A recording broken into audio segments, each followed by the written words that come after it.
The Syrian Arab Army and the Russian military group in the country have escalated their strikes against al-Qaeda-affiliated Hayat Tahrir al-Sham and its allies in the northwestern Syrian region of Greater Idlib in response to repeated violations of the ceasefire there. The strikes began late on August 21st when Russian warplanes attacked an HTS command post near the village of Fayloun in the southern Idlib countryside. The Russian Center for Reconciliation in Syria revealed that 17 HTS militants were killed in the airstrikes. Some of the dead were high-ranking commanders of the terrorist group who were responsible for several recent attacks that targeted the SAA in the northern Latakia countryside and other nearby areas. On the same day, the Syrian Ministry of Defense announced the downing of 3 drones, 2 of which were carrying explosives over the southern Idlib countryside and the northwestern countryside of Hama. The attempted attack was likely orchestrated by HTS.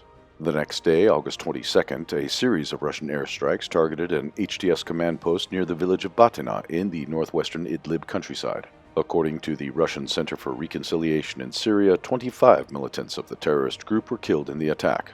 More Russian airstrikes hit Greater Idlib overnight between August 22nd and 23rd. Sputnik reported that the airstrikes targeted 6 command and control posts as well as depots where logistics and drones were stored. According to the Russian news agency, at least 26 HTS militants were killed in the airstrikes. On the morning of August 23rd, HTS escalated by firing rockets at the town of Gadarha in the southeastern Latakia countryside, the hometown of Syrian President Bashar al-Assad. The official Syrian Arab news agency said that at least 5 rockets landed near the town, wounding a civilian.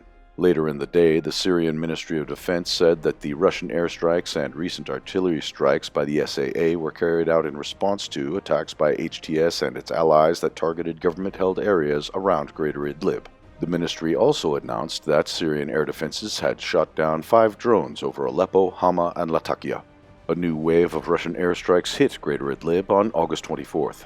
The airstrikes targeted the village of Shindrish in the western Idlib countryside, a stronghold of the al-Qaeda-affiliated Turkestan Islamic Party, a close ally of HTS. According to Sputnik, 25 militants of the Uyghur-led terrorist group, including senior commanders, were killed in the airstrikes. The SAA and the Russian military will likely launch more strikes on Greater Idlib if HTS and its allies continue to violate the ceasefire. However, a new ground operation in the region remains highly unlikely due to the objection of Turkey, who maintains a large force in the region.